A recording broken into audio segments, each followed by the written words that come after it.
Time's up.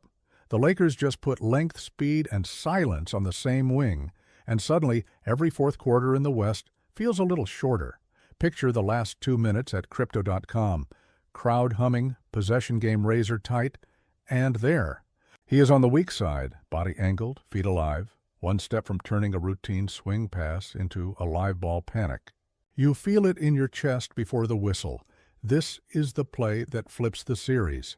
Because when the Lakers decide to become inevitable, they don't do it with slogans. They do it with a player who erases your first option, punishes your second, and cashes out on your third. Here's why tonight matters. All summer we've talked about the middle of the floor. Who gets there? Who stays there? Who can live there when the rim looks like a keyhole? We've argued about switchability versus size, about whether one more shooter matters more than one more stopper, and about how many minutes you can survive with your best creators burdened by on-ball matchups they shouldn't have to carry. But the truth is simpler and colder. The modern postseason is a series of coin flips decided by which team can end the other team's action one beat early. That beat is a closeout that doesn't break, a contest that actually moves the release, a chest bump that shifts the step back by half a foot. That beat is where titles get purchased. Stay with me, because we're going to unpack the whole thing like adults.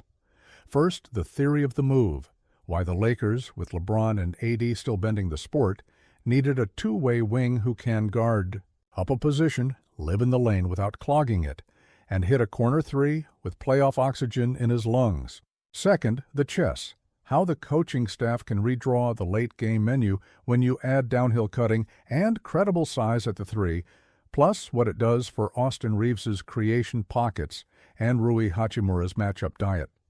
Third, the cost, because nothing this useful is free, and the cap sheet is a scoreboard of past decisions. Fourth, the risk.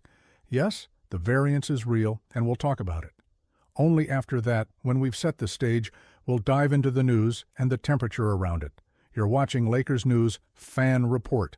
This is where we talk ball the way you feel it. If you bleed purple and gold and you like your breakdowns with a pulse, subscribe right now, drop a like, hit the bell so you never miss the next one. Let's cook.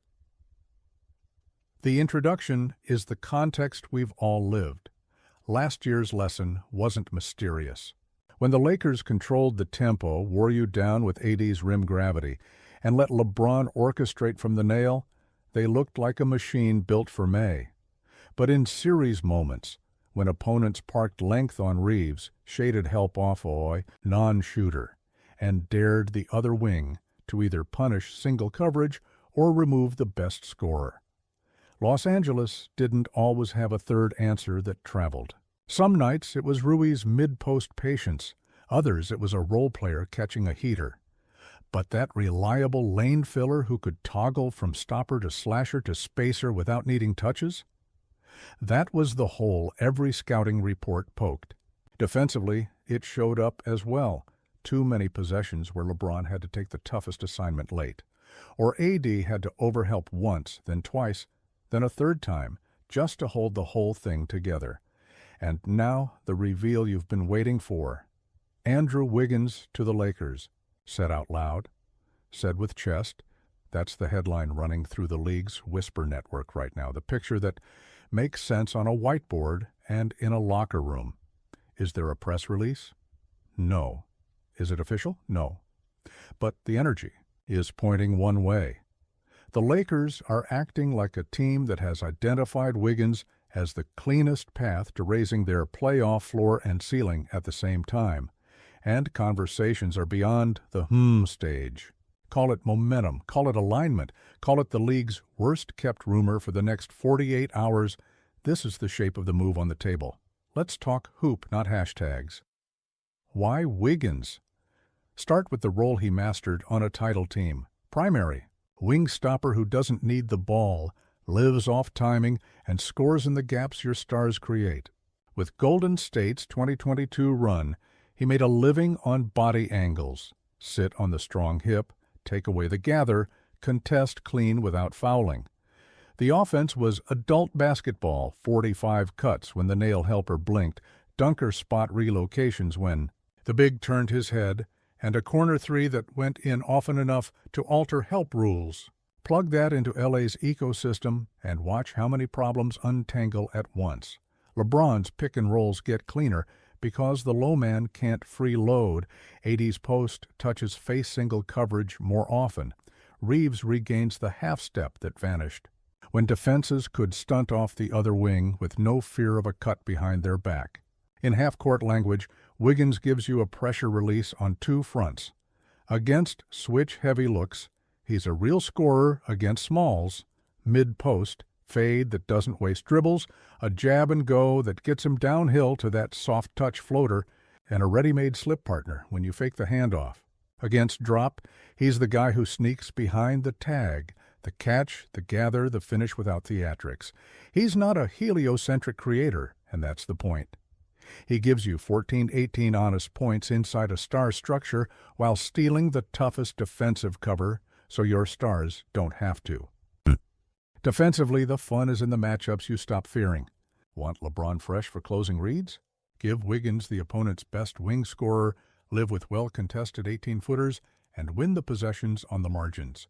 Want AD out of foul trouble? Wiggins absorbs more point-of-attack reps, which means fewer emergency rotations for 3 to 5 seconds in a row. His screen navigation won't make a film nerd cry, but it's good enough to keep the primary action honest, and his length at the nail fits perfectly with the Lakers' show bodies then recover ethos. You don't need a new identity. You need a piece that lets your current one survive the deep water.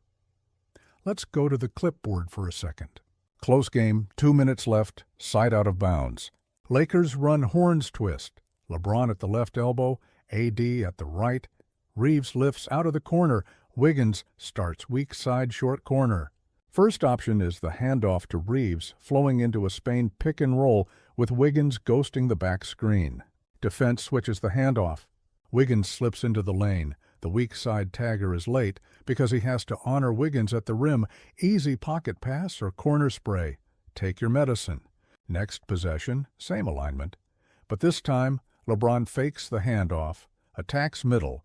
Wiggins relocates from dunker spot to the corner. Catch and shoot or one dribble baseline, both fine outcomes. The best part? None of this requires drawing plays for him. It's basketball gravity created by credible threats. Now, caps and costs. Trades like this live in the space between bold and reckless. The price will be grown up. It likely involves matching salary and at least one real asset from a finite chest. That's where discipline meets ambition. The Lakers can't afford to strip the rotation so much that Wiggins solves one problem while birthing another. But the calculus is honest. Two-way wings at championship scale are scarce. When you can add one that fits your stars and doesn't demand usage, you pay a tax. The front office's job is to keep the tax from becoming a mortgage. There's also the timeline math. LeBron is still rewriting physics, but he's human enough to appreciate a wing who shortens every fourth quarter by forcing empty trips. AD is at his apex when he gets to play free safety, show, recover, erase, rather than firefighter, scramble, overhelp, pray. Wiggins at 6'7". With NBA miles and playoff scar tissue, sits right in the win now without punting later age pocket. The deal only makes sense if the contract arc hugs the Lakers' window without boxing them in. That's structuring, and that's why you have a cap team. There are risks. Own them. Wiggins's jumper can come and go. There have been stretches where his motor looked stuck in second. He's had years interrupted by real-life stuff that doesn't fit neatly into a stat line. If you're expecting the peak of a Bay Area title run every night, you'll be frustrated. That's not the sell. The sell is a high-level playoff role player who raises the floor of your possessions, cuts the opponent's best wing's oxygen, and fits next to ball-dominant stars without friction. The sell is the moments that define series, a putback in traffic, a strip on a gather, a corner three that punishes a hide-on. Those don't trend. They move scoreboards. Let's get tactical about rotations. Day one, you pencil him in at the 3:30-34 minutes when it matters. Stagger him with LeBron to stabilize non-LeBron minutes. Let him hunt second units, cut behind sleepy help, and survive switches without breaking sets. With Reeves, you give yourself dual handlers who can both screen and slip. That's murder on scoutable schemes. With Hachimura, you toggle matchups. Rui can bully mismatches. Wiggins guards the best wing. Everyone else gets cleaner assignments. With AD, you unlock one of the league's nastier late-game defenses, trap the handler, rotate behind with length everywhere, live with contested threes. If the staff wants to go small, Wiggins has enough strength to guard up situationally. He won't be your small ball 5, but he's comfortable in the 4 next to AD, which is what you'll close with often anyway. And now the part where we separate theater from news, because Lakers fans deserve clarity. The language around this has been loud, confirmed, done, welcome post-drafted. Here's the sober read. As of right now, there is no official announcement. This sits in advanced speculation territory, substantive interest, pathways mapped, frameworks kicked around, urgency understood. The term confirmed in the wild is internet gasoline. In the building, it means alignment in principle and an understanding of cost. That's where this lives. It can tilt to done quickly if one or two sticking points move. It can stall if price exceeds discipline. Both truths can coexist. So what does Wiggins actually do to the West bracket? Against Denver, he gives you a fresh body for Jamal, Michael Porter Jr., actions so that LeBron can pick his spots and AD can focus on Jokic problems. Against Minnesota, he's another chest on Anthony Edwards. No one player stops Ant, but you stack well-contested takes until variance tilts. Against Dallas, he helps you live in the middle of the floor when Luka starts pulling strings, and you need to survive 5 straight possessions where the shot clock is your enemy. In every case, he's the guy who keeps the defensive chain intact, long enough for AD to erase the ending or for a strong side dig to shake the ball free. Offensively, expect the quiet math to change. More second chance points because he sneaks in from the corner for putbacks. More free throws because he turns broken plays into rim pressure. More boring threes that don't light up Twitter but move a scoreboard from a 1-possession game to 2. And this one matters, fewer empty early clock pull-ups when the possession bogs because there's a built-in cut on every LeBron hold and a built-in slip on every Reeves trigger. That's not vibes. That's geometry. Where does this leave the locker room? Stronger, if the message is right. Wiggins doesn't arrive to audition for a billboard. He arrives to do a grown man's job. Win matchups, be available, be predictable in the best sense. Veterans respect that. Young guys learn from that. Star players conserve capital because someone else is willing to do the thankless stuff over and over. And when the schedule gets ugly and the legs get heavy, that predictability is worth points. Could the Lakers chase a different archetype? More pull-up shooting, more passing? Sure. But the league's final exam the last few years has had the same essay question. Can you survive when your stars are funneled into the same 2 reads over and over? A 2-way wing who doesn't need touches and guards the scary guy helps you answer yes without inventing a new playbook. My opinion, with all the nuance on the table, do it at the right price. This isn't about chasing a name. It's about buying the exact possessions that separated the Lakers from where they wanted to be last spring. Don't light the future on fire. Don't pretend variance doesn't exist. But if the number sits in that assertive but sane lane, Andrew Wiggins in Los Angeles fits the film, the locker room, and the math.